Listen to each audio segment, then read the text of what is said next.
Syederalun Pemkab Biren melalui tim dari Badan Penanggulangan Bencana Daerah atau BPBD Biren pada Rabu 19 Juli 2023 sore menyalurkan bantuan masa panik bagi pemilik dan anak buah kapal atau ABK kapal motor saudara yang mengalami kecelakaan terbalik di Kuala Raja pada Rabu 19 Juli 2023.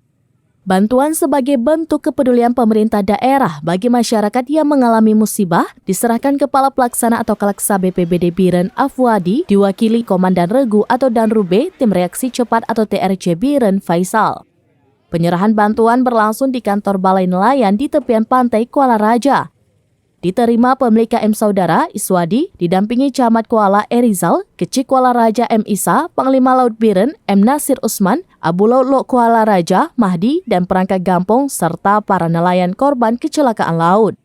Dan Rube TRC BPBD Biren Faisal mengatakan bantuan masa panik yang diberikan berupa air mineral dan bahan makanan seperti beras, mie instan, gula pasir, roti, dan sarden. Dari Biren, Yusmandin Idris, Serambines.com.